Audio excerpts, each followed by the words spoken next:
我们全村划入台风登陆避险区，每家赔偿几十万，并搬进高档洋房。可开发商却以我家位于天然避风崖顶为由，强行将我剔除安置名单。我没吵没闹，转头就在崖顶铺下40公分厚的 C40混凝土，焊死潜艇级水密舱门。见状，全村都笑我修了个大坟包。直到3天后，超强台风携海啸如兽潮般横扫海岸。曾经嘲笑我的开发商，在风雨交加的烂尾楼里冻得瑟瑟发抖。当他狼狈划船登岛，试图强闯我的碉堡求生时，我隔着防爆钢板，通过高音大喇叭下达了最后的通牒：想活命，要么接受资产无条件抵押，要么就滚回去继续享受台风的洗礼。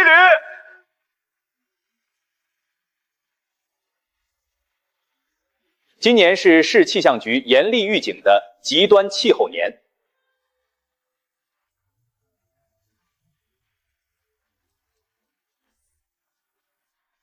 下一个，王浩，老宅买断补偿款210万，外加镇江天悦海景公馆28楼观景大平层一套。谢谢张总。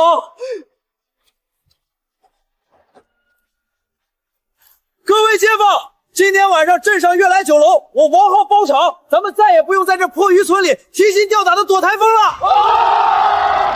了。王浩，你别高兴得太早。新闻里说这次台风100年不雨，工期赶得那么急，天悦那房子还全是大玻璃窗，真能扛住那么大的风浪？哎呀，陈叔，您老就是太保守了。人家天悦集团是大企业，张总手下的工程师还能不懂？再说了，不住高楼，难道留在村里等水淹吗？张总，该我了。滨河村周阳。周研究员是吧？我们天悦的评估团队开会研究，你那块地我不收。这次是全村整体商业买断，为什么要把我单拎出来？周老弟，咱们在商言商，你家那栋老宅建在村后那块20米高的崖壁上，地势是高，海啸确实淹不到，但那地方光秃秃的，对我后续的规划来说毫无商业开发价值。既然台风淹不到你，那你那里也算安全，我还花200万买断你干什么？你就安心在悬崖上住着吧。张总说的对，水淹不到你，你不用搬家折腾，多省事儿。以后我们住大平层，你住大悬崖。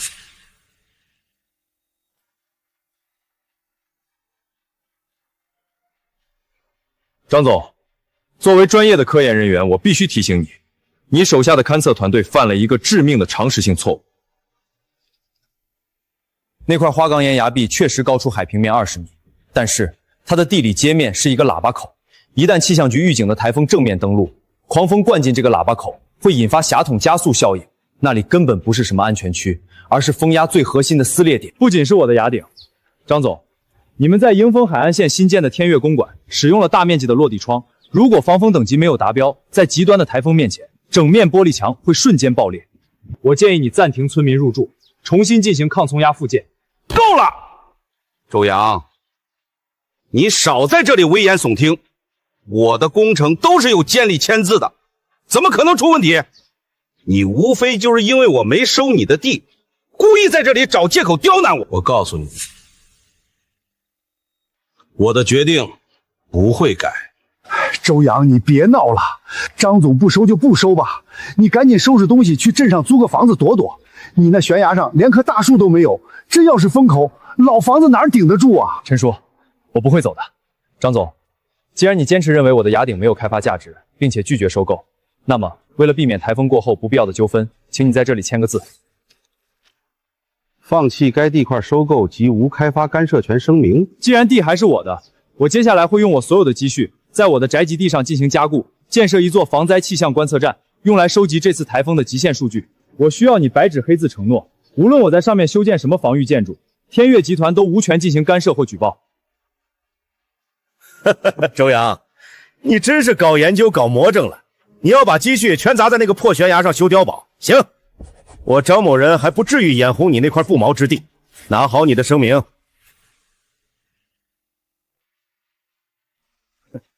祝你在悬崖上科研顺利。下周我们举办乔迁宴，你要是饿了，随时欢迎来讨杯酒喝。乔迁宴我就不去了。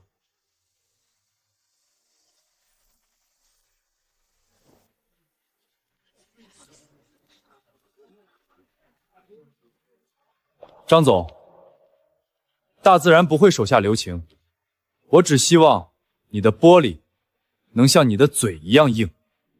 我的祖传宅基地多年的勘测数据，以及我所有的积蓄，都将化作对抗天灾的堡垒。我不是要向谁证明什么，我只是要用我毕生的专业知识，守住生命的底线。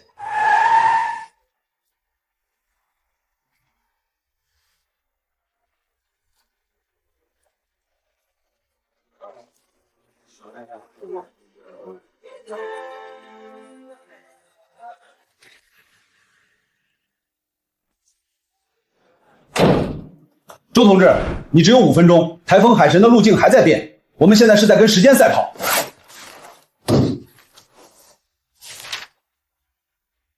李主任，我是滨河村的气象研究员，这是我针对滨河村后山崖壁的地形数据分析。张富贵的开发团队只看到了崖壁海拔高，海水淹不到，却忽视了崖壁前方的喇叭口地形。一旦台风正面登陆，风力会呈几何级数倍增。你的数据非常严密，我们的雷达确实忽略了这个局部微地形。你今天来是希望我们强制撤离崖顶附近的居民？崖顶目前只有我一户，我不想撤离。迎风口是最危险的地方，却也是收集台风数据的核心位置。我想在崖顶修建一座符合抗风标准的堡垒。我今天来是希望向市局申请，将我的宅基地捐报临时设立为极端气象观测所。我需要一个建设审批，我保证不管风有多大，我都会把风眼的核心数据一分不差的传回来。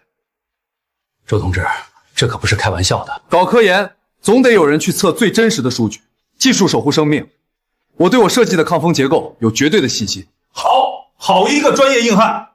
我们需要的就是你这种懂技术、有胆识的专业人才。审批我立刻给你走绿色通道。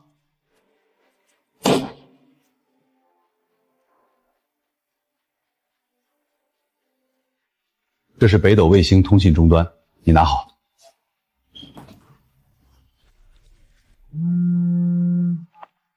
喂，我是周阳，计划提前。我要的最顶级特种抗硫铝碳酸盐水泥和重型钢警告，3个小时内必须全部拉到滨河村崖顶，而且我要看见你们最专业的施工队，立刻出发。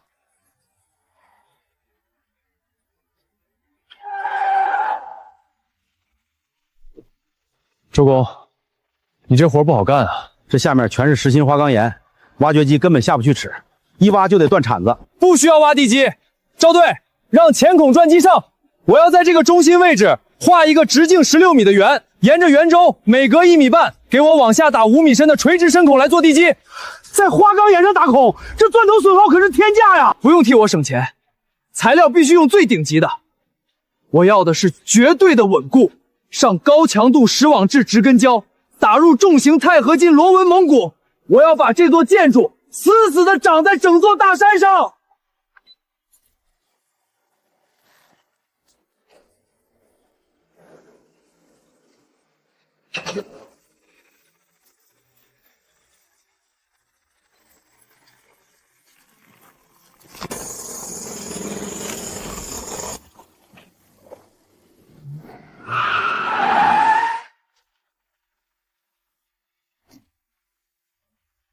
哟，周哥，你这阵仗够大的啊！怎么着？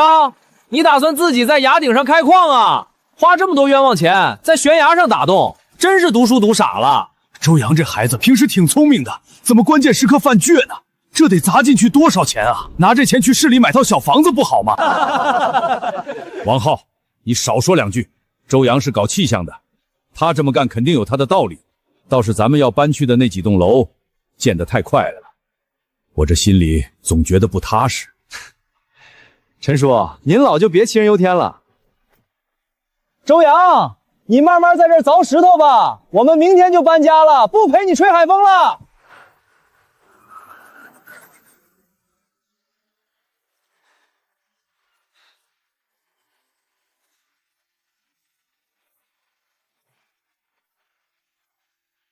赵队，马杆固定完毕后，按图纸扎钢筋。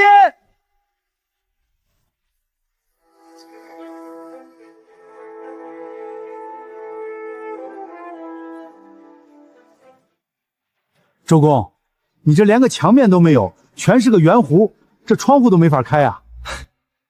在17级以上的狂风面前，任何墙壁都是受力点，都会被风压撕裂。只有这种半球体，才能将风压完美卸去。这里不需要海景采光，我只要它坚不可摧。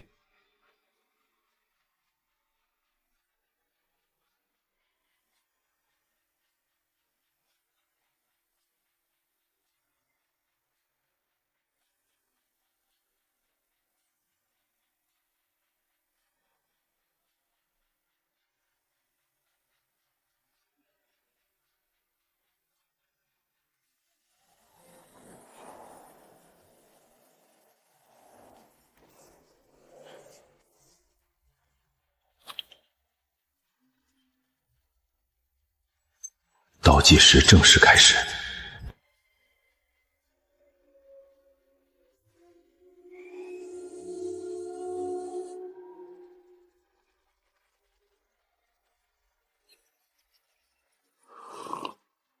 一切准备就绪。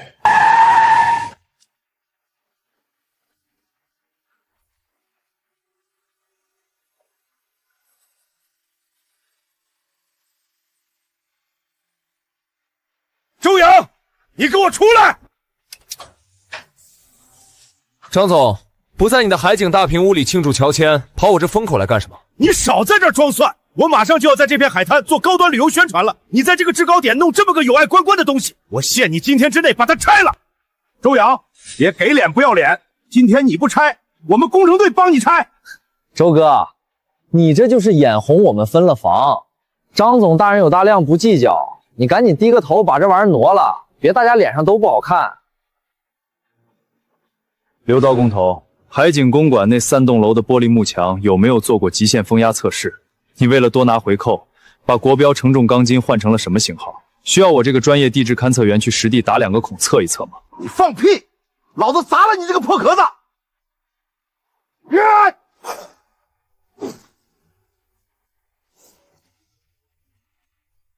这是什么鬼东西？怎么比铁还硬？硬是吧？刘工，去把挖掘机开上来！我今天非把这违建推平了不可！在这滨河镇还没有我张某人推不平的地儿。张富贵，你可以试试。呼叫市防灾指挥中心，现有多名闲散人员持械强行破坏重点防灾设施，企图阻挠台风数据监测，请求支援。周阳同志，保护好自身安全，防暴大队3分钟内抵达。你少拿个破对讲机吓唬人！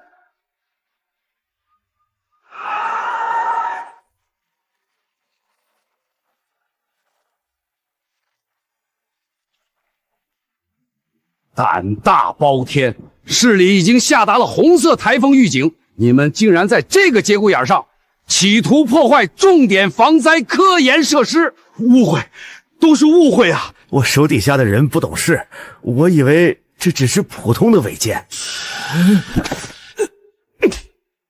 在防灾预警期间危害公共安全，性质极其恶劣，全部带走。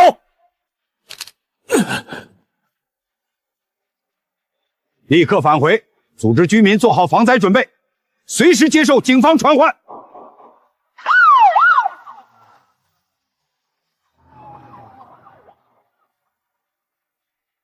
我不去。陈叔，您真不去享福啊？哼，享什么福？张富贵那帮人连科研站都敢去闹，他们盖的房子能有几分真心？我去镇上地势最高的老家属院借住，干求你们孩子走吧。周阳这孩子懂科学，我看这台风绝对小不了，大家自求多福吧。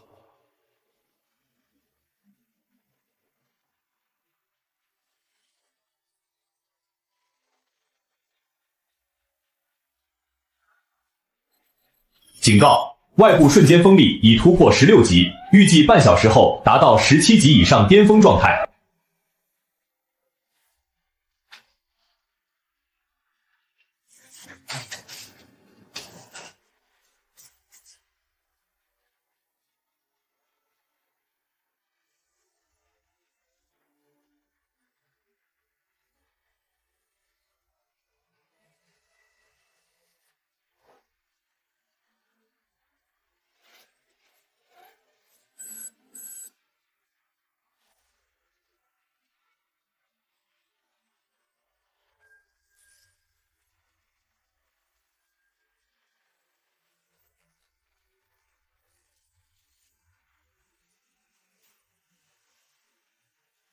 结构完整度100%，抗压测试完美通过。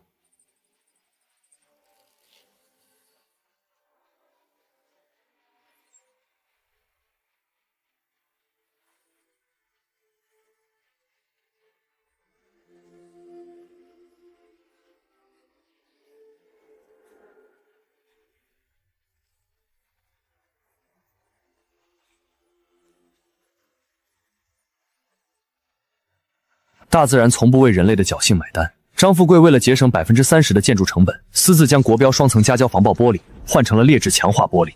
他满心以为所谓100年一遇只是气象局吓唬人的噱头，他心存侥幸地认为，哪怕是台风，撑一撑也就过去了。但他根本不知道，在迎风面开如此巨大的落地窗，已经站出每平方米数百公斤的恐怖飞压之线。但太迟了。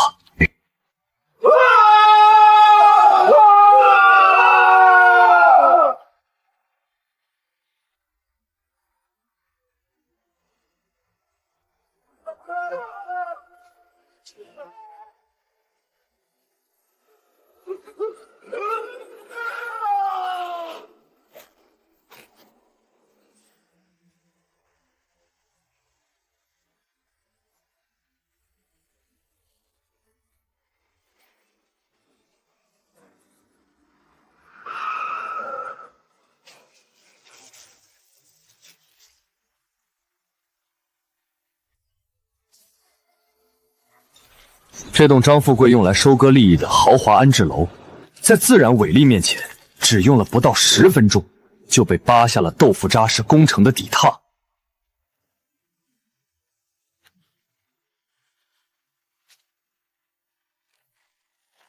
天哪，这墙怎么裂开了？周阳说的对，这楼根本就不达标，我们被张富令骗了！我真傻呀！我为什么要去贪图这个洋房？要是听了陈叔和周阳劝，早点去高地避险，我的车和家具也不会全毁了。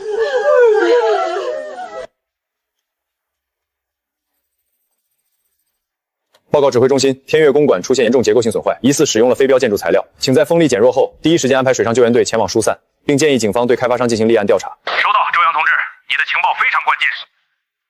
张总，我们会不会冻死在这儿啊？我错了，我真不该为了省那几百万采访料去买劣质钢筋和玻璃。我以为官方的预警只是走过场，我以为这辈子都碰不上这么大的台风，我怎么敢拿台风开玩笑啊？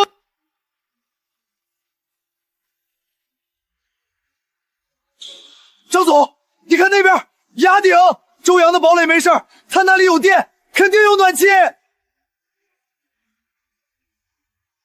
船，快去找物业的充气橡皮艇，这楼随时可能塌，我们必须离开这儿。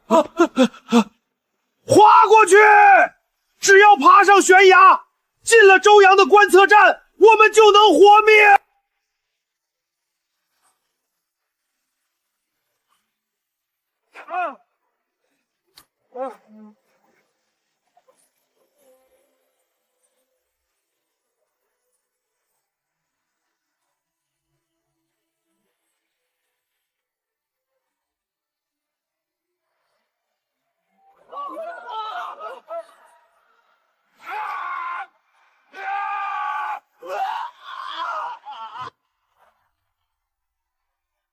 爬，快往上爬！上面有红光，肯定有电有暖气。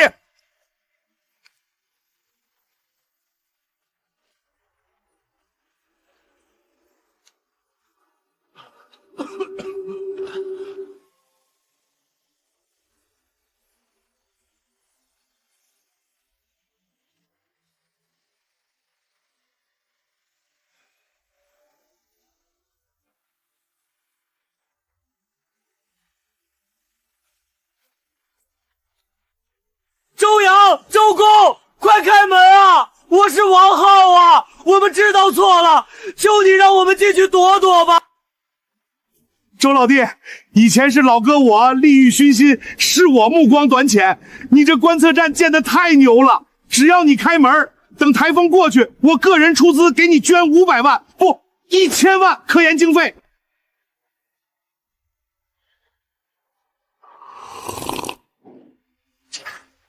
张富贵，收起你那套金钱玩能的把戏。在这个风口，你的钱连一张干燥的卫生纸都买不到。周阳，大家都是一个村出来的，你总不能见死不救吧？那安置楼墙都裂了，玻璃全碎了，我们也是受害者呀！受害者？王浩，当陈叔苦口婆心劝你敬畏自然的时候，当我在村委会拿出气象数据警告你们的时候，你是怎么说的？成年人要为自己的短视和侥幸付出代价。张富贵，这里是市防灾减灾中心特批的国家重点防灾观测站，承担着为全市提供核心气象数据的重任，不是公共避难所。按照安全条例，闲杂人等严禁进入核心科研区。但我周阳是个守法公民，更是一个有基本良知的人，我不会像你们这些无良资本一样，为了利益罔顾人命。门开了，快进！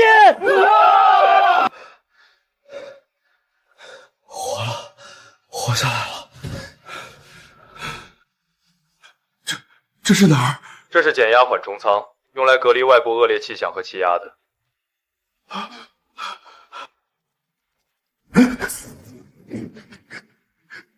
周老弟，这里太冷了，让我们进去吧。我发誓，绝对不碰你的仪器。想进核心区，绝无可能。让你们进缓冲舱只是出于人道主义，保证你们不会失温冻死。不过，在等待官方救援的这段时间里，我觉得你们有必要看一些东西，认清现实，才好为以后的日子做准备。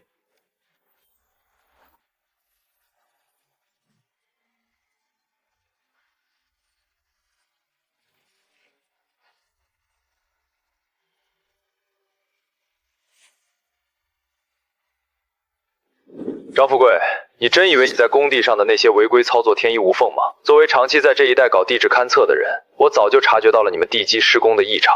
这些证据是我前段时间实地收集的。你敢调查我？大自然会惩罚侥幸，而法律会制裁贪婪。昨晚台风登陆前，我已经将这份包含了所有偷工减料证据的文件实名上传了。张富贵，真正把村民们置于险境的不是这场台风，而是你利欲吞心盖起来的豆腐渣工程。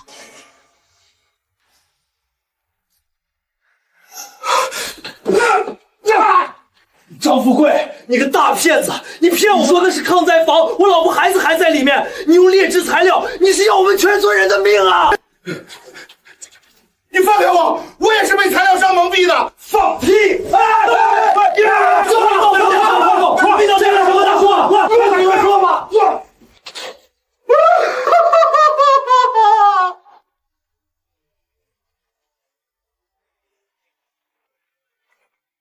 市防灾中心呼叫救滨河观测站，周阳同志收到，请回答。我是周阳，请讲。官方风力署2梯救援队和市局刑侦大队已经出发，预计半小时后抵达滨河镇进行全面搜救。你的举报材料市里高度重视，公安机关已经对天悦集团正式立案侦查。周同志，你守护了真相，也守护了正义。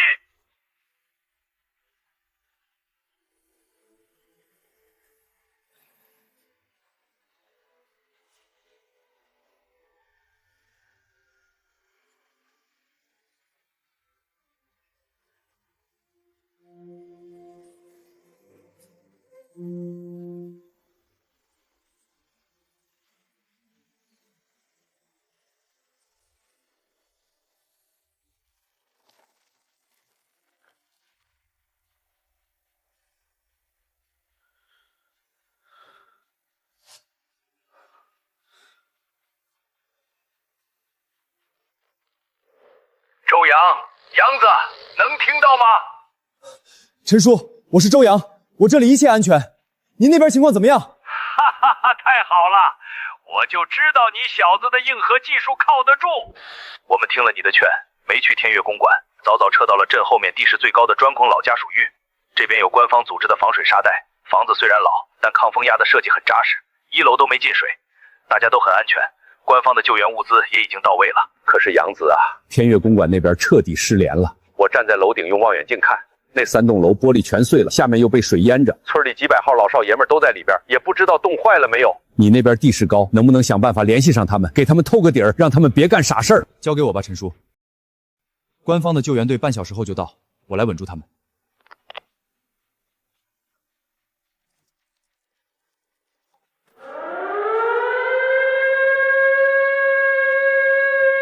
滨河村的乡亲们，我是周阳。台风最危险的风眼和2次风暴潮已经过去，气象数据显示，未来24小时内风力将持续减弱，请所有人保持冷静，不要盲目涉水逃生，不要靠近破损的窗户边缘。周阳，是周阳的声音，他还活着，太好了！外面的同学还在，我们有救了！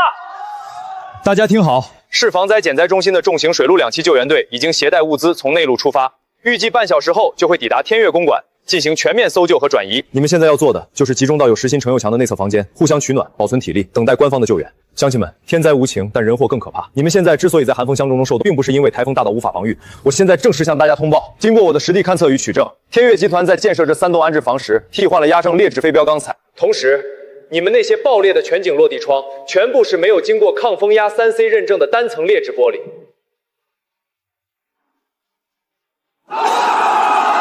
我就说怎么玻璃一吹就全碎了，连个缓冲都没有。天杀的张富贵啊！他为了赚黑心钱，拿我们全村老小的命在赌啊！我们被他那套海景洋房的鬼话骗惨了。周阳之前在村委会明明警告过我们，是我们被利益蒙蔽了双眼，还跟着王浩一起嘲笑人家，我们真是活该啊！张总，这就是你说的万无一失？你骗我！你把我也拖下水了！我那200万买断款全变成危楼了！他这一生都在算计别人，最终却被自己那点自作聪明的侥幸心理送上了彻底的绝路。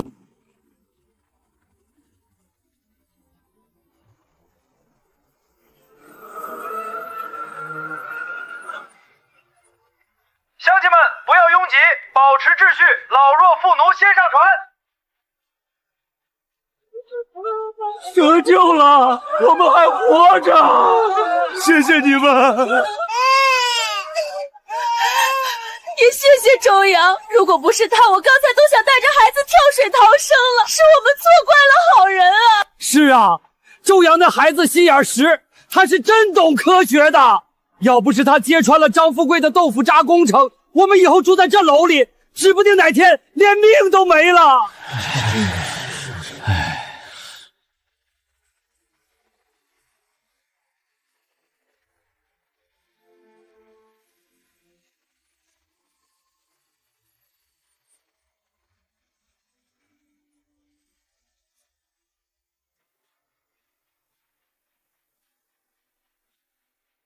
真的是不可思议，不可思议！在10级以上的峡孔风洞效应下，这层外壳竟然连一道白印都没留下，简直是民间防灾工程的奇迹！李主任、陈队长，辛苦你们跑一趟。这里面是台风海神过境期间迎风口最核心的气压、风速以及风斜变日志，数据非常完整，希望对咱们市未来的灾害预警模型优化能起到作用。太感谢了，周阳同志，你这是立了大功啊！市领导已经明确表态，你的这份极限数据价值不可估量。职责所在。陈队，除了气象数据，我这里还有几个人需要移交给警方。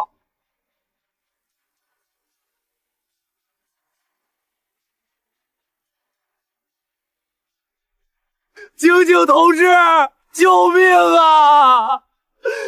周阳他非法拘禁，他把我们关在这个铁笼子里冻了一整夜，他还在这块荒地上搞违章建筑，你们快把他抓起来啊！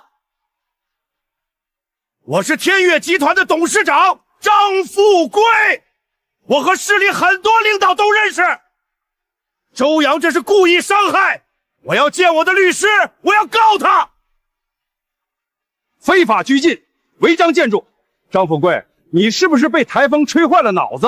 周阳同志，这座堡垒是市防灾减灾中心特批设立的国家极端气象观测站，红头文件就挂在市局的备案系统里。至于你们为什么被关在缓冲舱，根据外置监控显示，是你们在台风期间未经许可强行闯入国家防灾重地。周阳同志出于人道主义底线，开启缓冲舱，让你们避险免于失温。你们不仅不感恩，还敢在这里反咬一口。当然，我们今天来主要不是为了这起非法闯入案。张富贵，根据周阳同志昨晚实名提交的绝密物证清单，市局重案组与经侦支队连夜对你们天悦集团的账目和建材供应商进行了突击查封。现已查明，你严重违规使用非标瘦身钢筋及无资质劣质玻璃，在本次台风中导致大楼出现严重结构性损坏，数额巨大，性质极其恶劣。张富贵、王浩，你们涉嫌生产、销售伪劣产品罪以及危害公共安全罪，现依法对你们进行拘留。不可能，我辛辛苦苦打拼的产业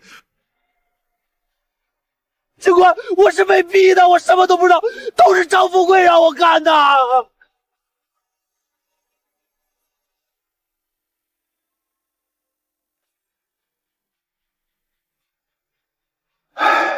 陈叔，您说咱们这算不算捡回了一条命啊？何止是捡回一条命，要不是周阳那孩子心眼好，在最关键的时候用广播稳住了大家，又提前把张富贵那些黑资料交给了警察，咱们指不定还要被张富贵骗到什么时候。这世道啊，还得是讲科学、守规矩的人才靠得住。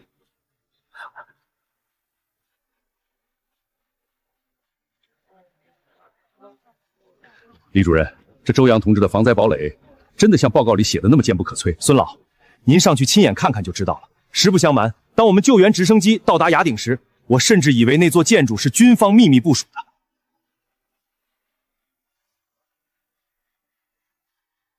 周阳同志辛苦了！我代表市委市政府，也代表全镇2万多名群众，向你表示最诚挚的感谢。你不仅用专业知识测回了宝贵的台风数据，更重要的是，你用你的果断和勇敢揭露了天悦集团的黑幕，挽救了无数家庭。领导言重了，我是一名科研工作者，这是我应该做的。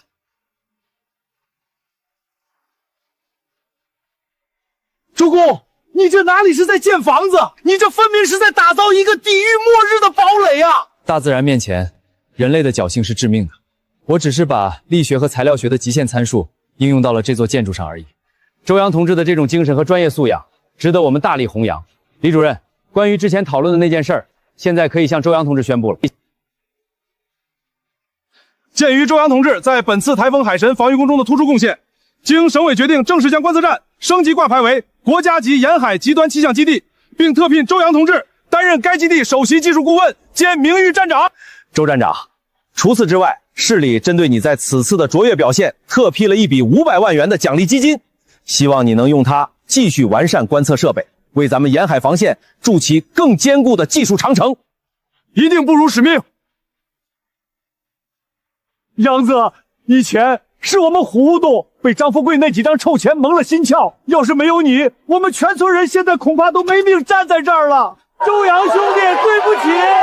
周大哥，你是我们全村的救命恩人。大家快起来，不用这样，不用这样，过去的就让它过去吧。安置房虽然没了，但人在，希望就在，我们的日子总能重新好起来。风暴的残骸刚被清理干净，由这场天灾掀起的另一场无声战役才刚刚打响。虽然张富贵已经被拘留，但他背后的残余势力仍在疯狂运作，试图洗清罪名。各位领导、警官，我当事人张富贵先生确实对安置房质量负有企业法人责任，但我们必须明确一个前提：这次的台风海神是气象局都承认的100年一遇的极端天灾。根据国家民用建筑标准，普通住宅的抗风方设计是有上限的，在17级以上的狂风面前，任何玻璃和墙体都会受损，这在法律上属于典型的不可抗力。张总在施工中或许存在管理疏忽，被手底下的黑心供应商蒙蔽，采购了批次不佳的建材，但这顶多是民事违约和监管失职，绝对构不成危害公共安全罪这样的刑事重罪。林律师，你的辩护逻辑听起来很完美，但你忽略了一个最基本的事实：技术数据从来不会陪你们玩文字游戏。第一，关于不可抗力，早在天悦海滨公馆动工前半年，我就曾以独立地质勘察员的身份，向天悦集团工程部提交过一份报告。张富贵不仅看到了这份报告，还在报告上批复了危言耸听，不予理会，按最低成本施工。这份有他亲笔签名的复印件就在物证袋里。第二，关于你说的被供应商蒙蔽，你们大楼所用的玻璃，连最基础的抗压3C 认证都是伪造的，其厚度和韧性甚至达不到普通市区住宅的及格线。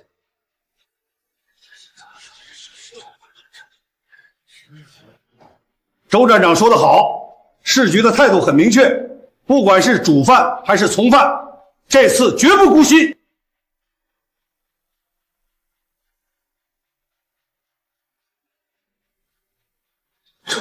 周哥，陈队，让我跟他单独聊两句吧。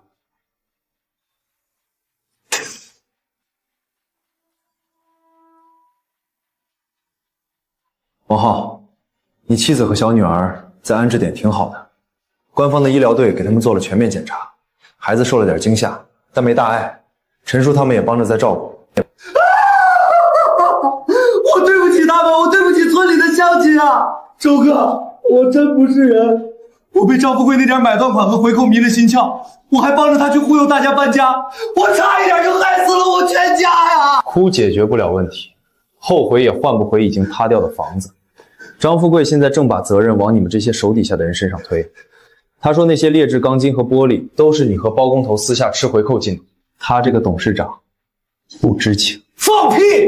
他这是血口喷人，所有的采购合同都是他小舅子皮毛公司签的，我只是个跑腿的，我最多就拿了几万块的辛苦费。口说无凭，法律讲究证据。王浩，这是你最后的机会，替张富贵背下危害公共安全的黑锅，把牢底坐穿，还是主动立功，把你知道的全部吐出来，争取宽大处理，早点出去见你的老婆孩子，你自己选。周哥，我选第二条，我要举报。张富贵这个人非常狡猾，但他有个习惯，他有一本私密的电子账本，记录了所有不合格建材的真实差价和资金流向。他以为我不知道，但我有一次帮他修电脑，偷偷备份了一份。在哪里？就在我老家被淹的那栋平房里，院子后头那棵大槐树底下埋着一个铁盒 ，U 盘就在里面。周哥，你让警察去挖，只要拿到那个，张富贵就彻底死定了。王浩，这次总算做对了一个选择。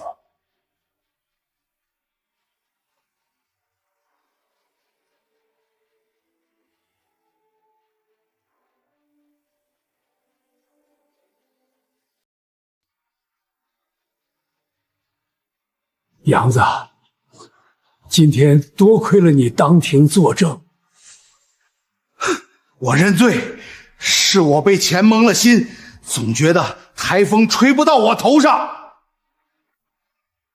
被告人张富贵身为天悦集团企业法人及项目实际控制人，在天悦海景公馆安置房项目建设期间，为谋取不正当利益，心存侥幸，无视国家建筑安全红线。经警方依法查明，在被告单位天中建筑集团有限公司承建的天中花园小区项目中，并在关键物证、内部电子账本及建筑残骸鉴定报告的相互印证下，证实被告人张富贵受应采购伪灭非标钢筋、无资质抗风玻璃等不合格建材，在超强台风来临前，更是无视气象专家的明确预警，拒绝采取任何补救措施，最终导致3栋高层建筑遭受毁灭性结构损毁，严重危害了公共安全，造成极其恶劣的社会影响。现在，本庭依法宣判，被告人张富贵犯生产、销售伪劣物品罪，犯危害公共安全罪，数罪并罚，判处有期徒刑15年，剥夺政治权利3年，并处没收个人全部非法所得。天悦集团名下所有涉案资产依法冻结并强制拍卖，所得款项优先用于全额赔偿滨河村受灾群众的财产及安置损失。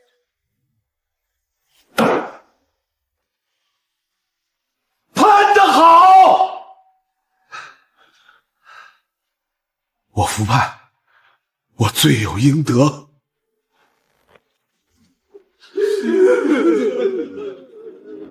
是我被钱蒙了心，是我太迷信自己的运气，总觉得台风吹不到我头上。我对不起乡亲们，我罪有应得啊！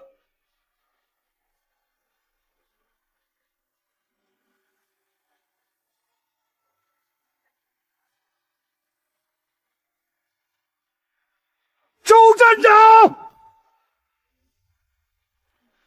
杨子，今天多亏了你当庭作证，张富贵那帮吸血鬼终于遭报应了，我们的买断款也算是有指望拿回来了。可是杨子，钱虽然能拿回来，但咱们村这以后的日子怎么过呀？天悦那几栋危楼昨天已经被定向爆破了，大家伙现在住在镇上的临时板房里，心里发慌啊！大家现在是被高楼大厦和什么海景房搞怕了。可咱们祖祖辈辈都是渔民，离了海，咱们吃什么去？不用怕，我今天除了来作证，还给大家带来了一个好消息。市里已经决定了，滨河村不搞那些悬浮的，高端海景高层。市里委托我作为首席技术顾问，结合我们这一带的海洋气候特点，为大家重新设计了一套防灾型生态渔村的重建方案。我们不需要建30了高的玻璃盒子，我们建最高不超过3层的低密度抗风小洋楼，屋顶全部采用大坡度空气动力学设计，风刮过来会自动卸力，墙体不用劣质空心砖，官方会统一招标，采购正规的 C30级别防水混凝土，门窗全部使用达到国标的防爆钢化玻璃。那这得花多少钱啊？咱们赔偿的钱够吗？资金大家完全不用担心，除了张富贵退赔的资金，市里还专门下发了灾后重建专项补贴。最重要的是，这次的施工招标是在官方和我们气象观测站的双重严密监管下进行的，全程公开透明，绝不容许任何人再在材料上偷工减料。太好了，还是周站长靠谱啊！有官方牵头，有周专家把关，咱们这回建的才是真正的百年老屋啊！走吧，陈叔，该回去见咱们的新家了。时光荏苒，距离那场带来毁灭与新生的海神台风已经过去了1年。曾经那片被洪水浸泡的烂泥滩，如今已经变成了一座整洁、美丽且极具安全感、没有了高耸入云却不堪的玻璃幕墙，取而代之的是一排排小洋楼。这些房子的外观看似普通，但每一根钢筋的标号我都严格复成。周站长，您来了！李大妈，这新广场的水泥地还平整吗？平整，太好了！现在这路连个水洼子都没有，还是你们这些懂科学的人办事实在。杨子，上周气象局又预报了有个小台风要从外海擦过，村里几个后生本来还挺紧张，结果我一说这次是咱们自己监工盖的抗风楼，大家伙晚上睡得比谁都香。陈叔，这房子扛个12级台风绝对没题，不过防灾意识还是不能松懈，基地的预警广播一旦拉响，该做的防护措施一样都不能少。哈哈哈哈！那必须的，现在村里人谁的话都不听，就信你这崖顶上的高音喇叭。告别了乡亲，我驱车驶向了我的大本营，那座曾经被视为违建黑疙瘩的堡垒，如今已是标志性建筑。官方保留了堡垒的强悍防御力，并围绕它扩建了一系列现代化的附属设施。周站长，早！省厅派来的工程学考察团已经到了，目前正在多媒体会议室等您。好，把最新的海神复盘数据准备好，我马上过去。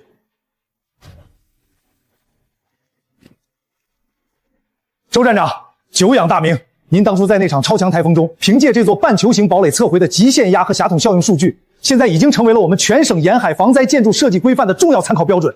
您不仅守护了滨河村，更是为我们整个沿海地区的防灾工程指明了方向。王审公过誉了。在大自然面前，我们永远都是学生，用专业的数据去敬畏自然，而不是用资本的短视去挑衅自然，这才是建筑工程学的底线。这是堡垒的核心抗风压设计理念，以及在极端恶劣环境下如何维持维生系统运转的实战经验。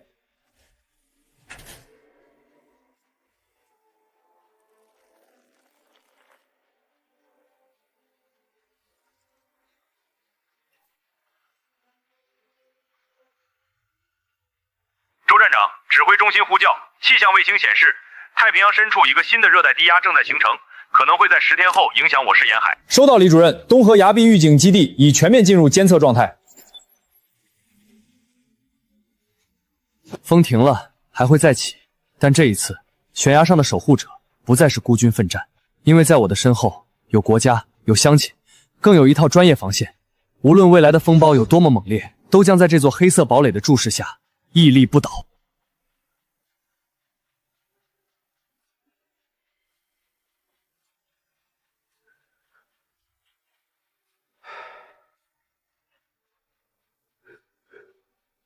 热叔，外头现在怎么样了？富贵啊，你在里边好好改造吧，别惦记外头了。天悦集团早就破产清算了，你那些被冻结的资产全赔给了滨河村的受灾户。人家滨河村现在可大变样了，人家周阳现在可是省里挂法牌的首席防灾技术顾问，享受国家特殊津贴的专家。富贵，你当初要是听了人家一句劝，不搞那些豆腐渣工程，不贪那点黑心钱，你现在至于落到这个地步吗？我就是个混蛋啊！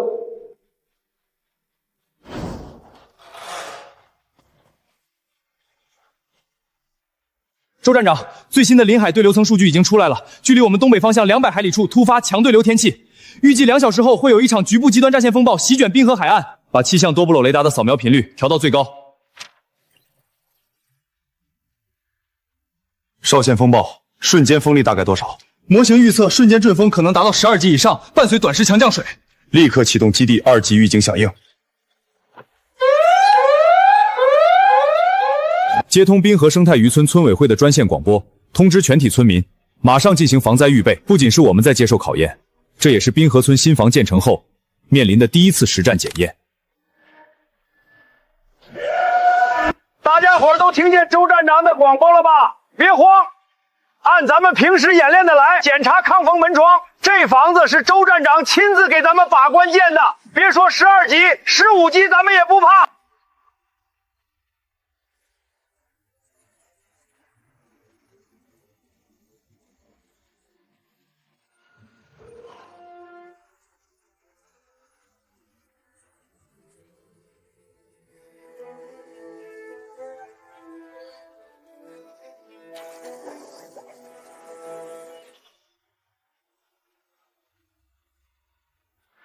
周站长扛住了，咱们的房子完美扛住了。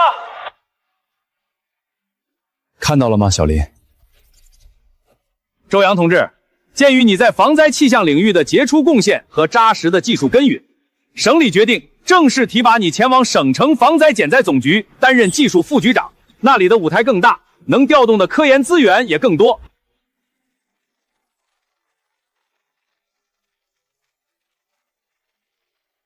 李主任，感谢省里的厚爱和认可，但我请求继续留在这里。留下。是的，省城不缺我一个坐在办公室里的副局长，但这片位于迎风口第一线的悬崖，需要一个永远清醒的哨兵。只有贴近最狂暴的风，才能拿到最真实的数据。技术不会骗人，专业守护底线。我的根在这里，我的堡垒在这里。我想把余生都用来为身后的千万个家庭站好这般抵御天灾的第一瓣光。在这个世界上，利益的诱惑永远存在，人性的复杂也无法消除，但总要有人站出来，用绝对的理智、硬核的技术和不屈的良知，去对抗那些试图蒙蔽双眼的贪婪，去迎击那些试图摧毁家园的风暴。